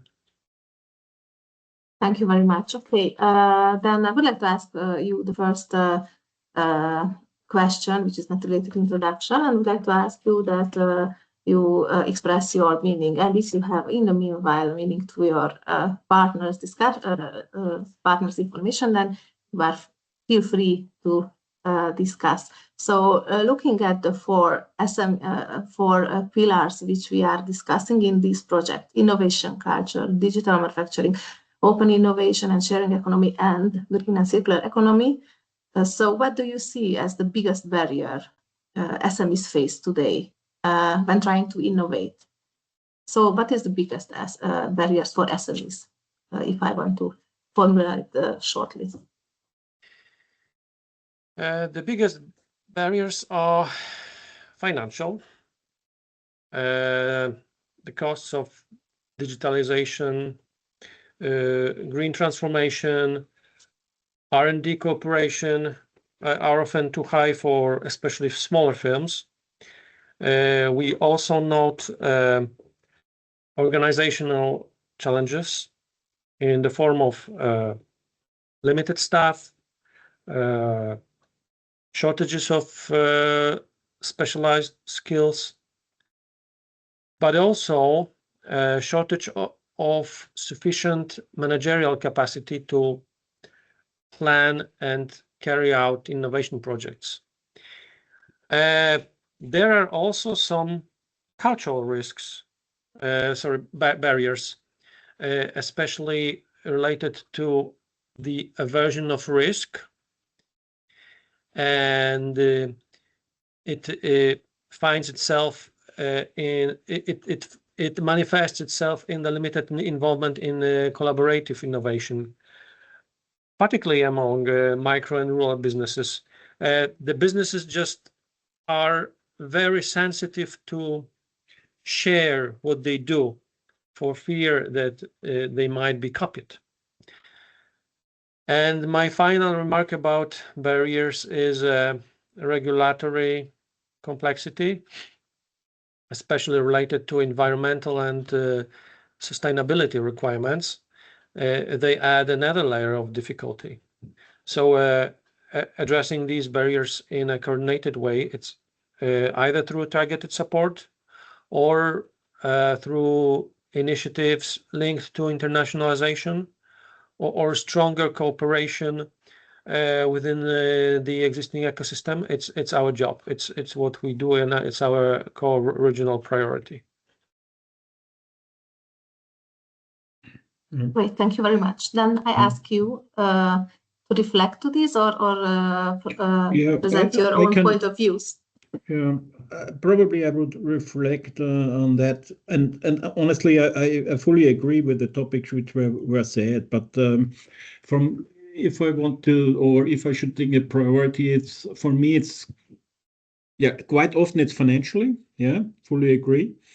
But even in our region, there are nice instruments or funding schemes to support, I would say, the entrance in becoming innovative or starting with R&D projects, etc. So it's more or less, if once an SME participated the first time in a project, then it's okay. But the entrance, of course, or the first time doing something is quite often the problem. And this has for me also something to do with more organizational and personal resources topic, because especially in SMEs, I would say the boss of the company is head of marketing and head of sales and head of research, etc., and this is quite often really when it comes to in economically critical times, they are really running out of these human. It's more a human resources topic quite often, especially in SMEs, and not so much cultural or other things. Also, not so much regulatory, because so it's really quite often a matter of time resources, personal resources, etc. Even if they are willing to do something, Okay, from my perspective in Hungary and in our region, morally agree with Arkadiusz. So I think the biggest barrier is the financial one. SMEs have limited access to finance and also some kind of fragmented support services that make it different for them to be open for experimentation. They also have some cultural and organizational barriers, especially the lack of internal capacity and openness to adopt new technologies or, for instance, circular solutions. And also many local SMEs, according to what our experiences are in this field, are strongly focused only on day-to-day operations and often only see innovation as a risk rather than an opportunity, or twin transition as a risk rather than an opportunity. And at last but not least, also some regulatory barriers can appear in the field of green and circular initiatives, where compliance or reporting requirements can be quite demanding for smaller firms, for SMEs. Okay, thank you very much. So if you don't have any reflections to this, then we can jump to the next question.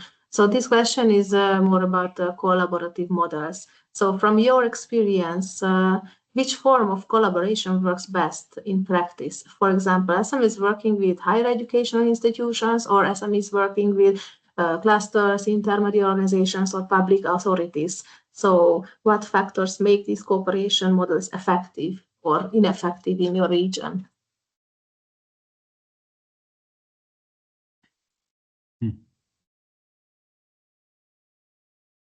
I can start, or you can do if you want. Adrian, okay, please, you can. Yes. According to our experiences regarding the Szombathely 2030 partnership and how we are trying to build a local or regional innovation ecosystem here, in our regional context, the triple helix collaboration through the Szombathely 2030 framework works the best. We can call it also clusters at some extent, but I mainly call it an innovation ecosystem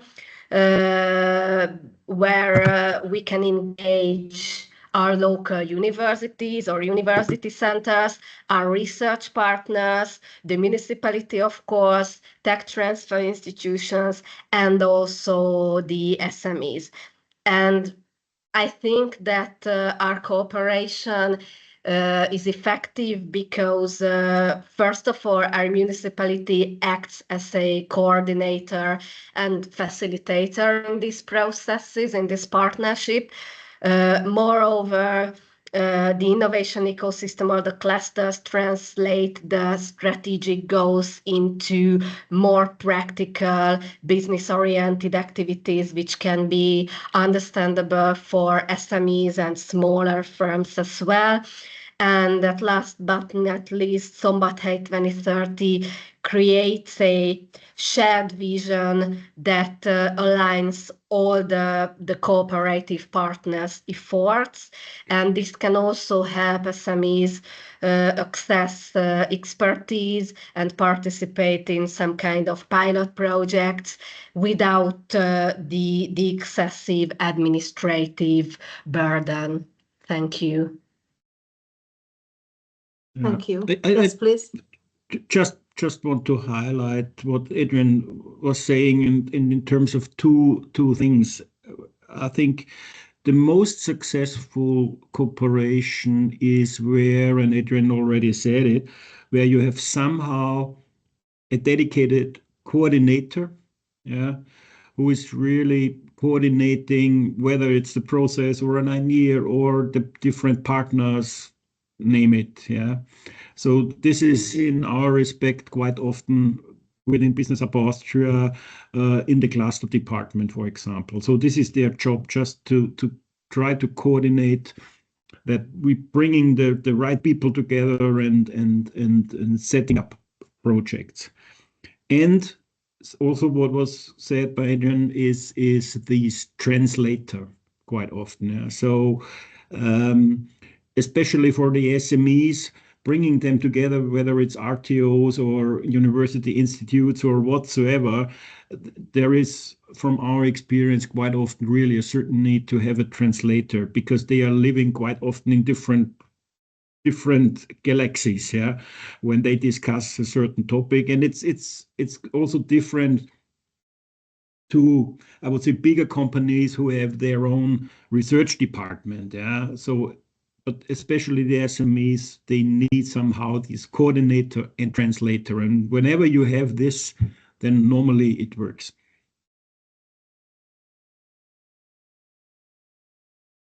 For my part, I agree that bringing together different actors is to try to make them network and collaborate is never easy. So I think that any such initiatives that try to bring together different actors are important. I'm thinking now about clusters. We think that it's a very effective way of collaboration for SMEs. They provide a kind of a neutral and trusted environment where companies, universities, public institutions can meet, exchange knowledge, and quickly, for example, form project consortia. But also, I think that cooperation with public authorities is starting to play a big role in shaping strategies and priorities. For example, we try to achieve this through our entrepreneurial discovery process and through our thematic working groups. So I think it is very important to try to collaborate and inspire collaboration. Thank you very much. Thank you for the comments. Okay, then we are a little bit lagging behind the time, but we can use my wrap of time to discuss a little bit more. So I would go to the next question. So I would like to ask from you that looking at your region, which policy measure or support program has had the most tangible impact on the SME innovation in the recent years? And what made it successful? I know that some of you already mentioned one or two, but if you would really emphasize one, what would it be?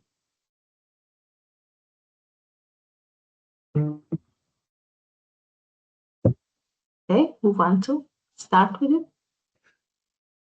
It's a difficult question because I'm not so sure if there is really a one single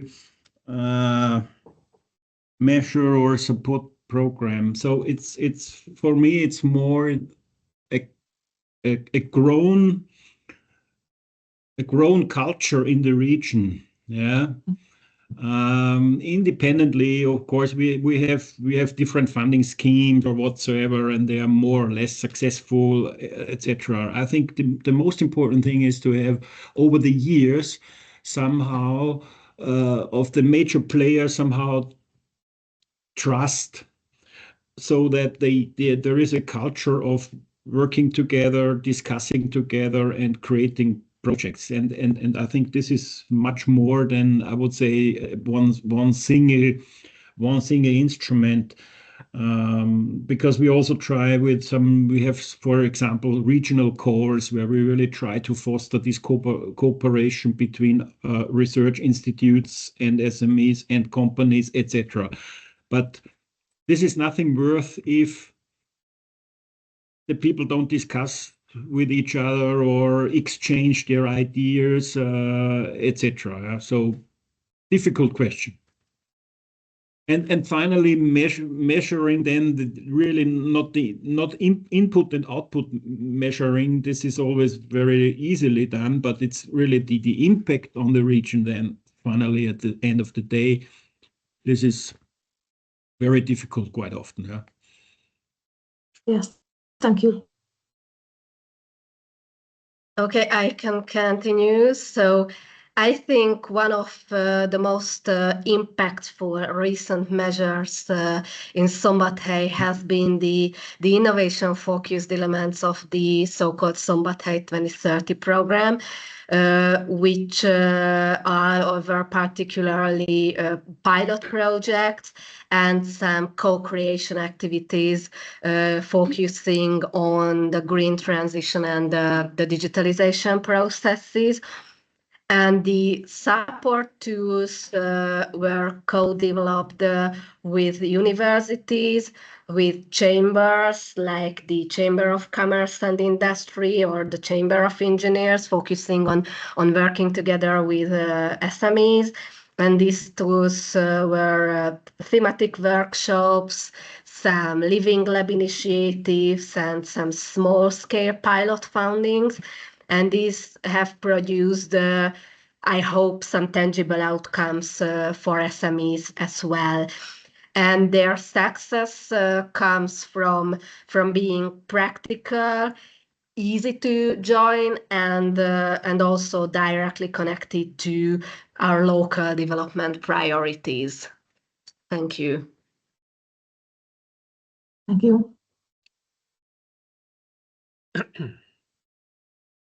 For Lower Silesia, I can mention the entrepreneurial discovery process as our successful measure, because it's not a single program, but rather a process, a structured process that brings together SMEs, universities, clusters, and institutions to try to identify new opportunities and also create new priority areas for development and for innovation. It's important for us for two reasons. First, it opens the ecosystem to SMEs, especially to those SMEs who have not had a previous experience or contact with universities or regional authorities. Especially those companies located outside the capital of Lower Silesia. And second, this discovery process reduces somehow the cultural and organizational barriers, because it offers a non-bureaucratic space where they can share their needs and connect with experts. So we really value it, and we will continue with it throughout next months. Okay, thank you very much. So I was in the meantime studying my questions, and more of the questions are already answered, which I wanted to ask in advance. But and it is somehow also mentioned. But as a last question, I'm very interested in that in your region. So we all know that SMEs are very over their capacities and they are very in their day-to-day operation. So what do you think in your region? Can you really actively involve the SMEs into policy development, policy planning? And do they have the forum to this, or do they have the willingness? This would be my last question.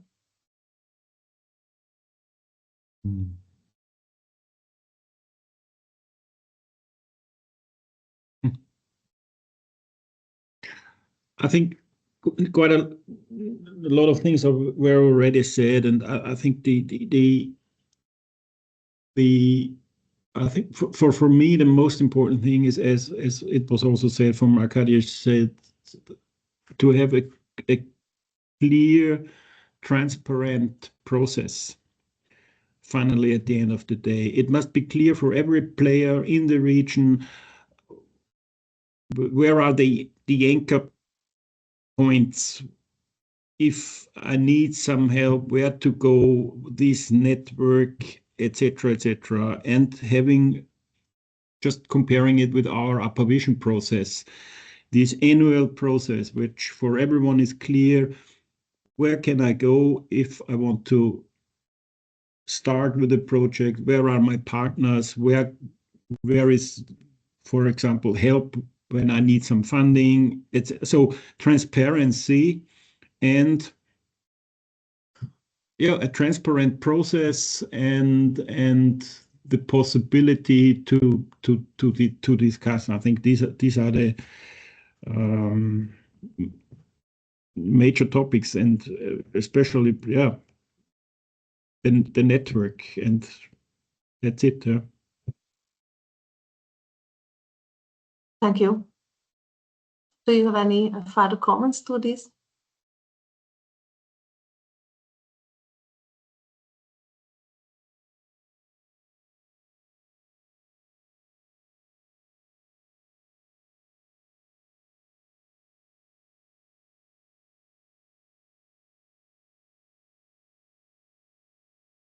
Okay, if you think that we already discussed this, and I think as well, then I would like to thank you for participating in the discussion and also to all the presentations for us today. I think that we received a lot of inputs today with a lot of regional characteristics. So I tried to make some notes during the event. It was very interesting. So I tried to somehow summarize this event in a few words. So which was very interesting for me, that as also Hungary is part of a bit lagging behind regions, that I always heard that it is a big problem that the innovation level is low.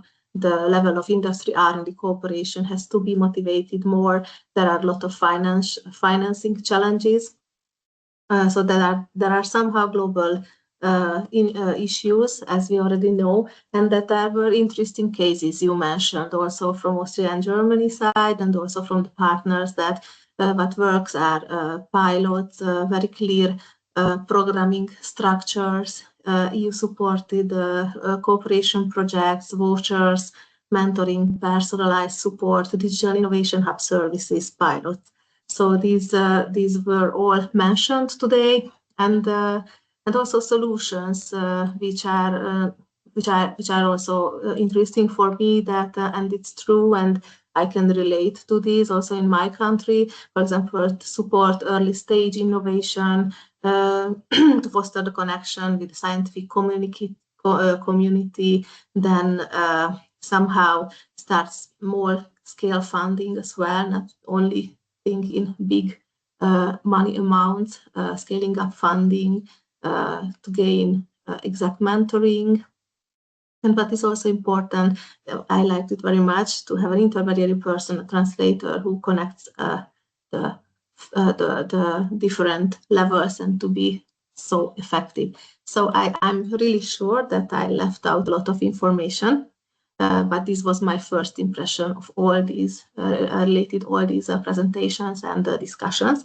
And now we have 10 minutes time left, and there is an open space now. If you would like to add something which is not mentioned yet, or if you don't agree with me or with the participants, you can also share.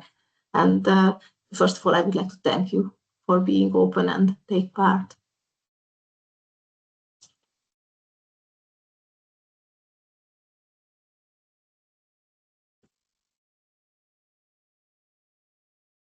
So sorry, as we are running a little bit out of time, I have to leave for another appointment. Okay. So all the best. Thank you for the invitation. Bye-bye. All the best. Thank you very much. Bye.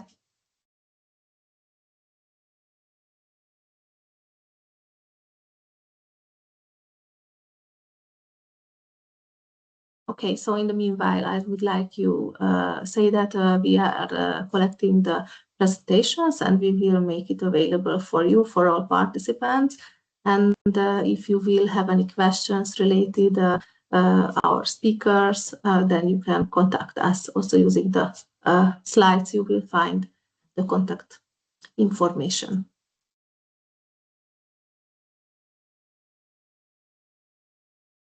Okay, partner. So I think then no questions are left now, but then we can come back to each other through writing and emailing. Thank you very much. Thank you for your energy and participation.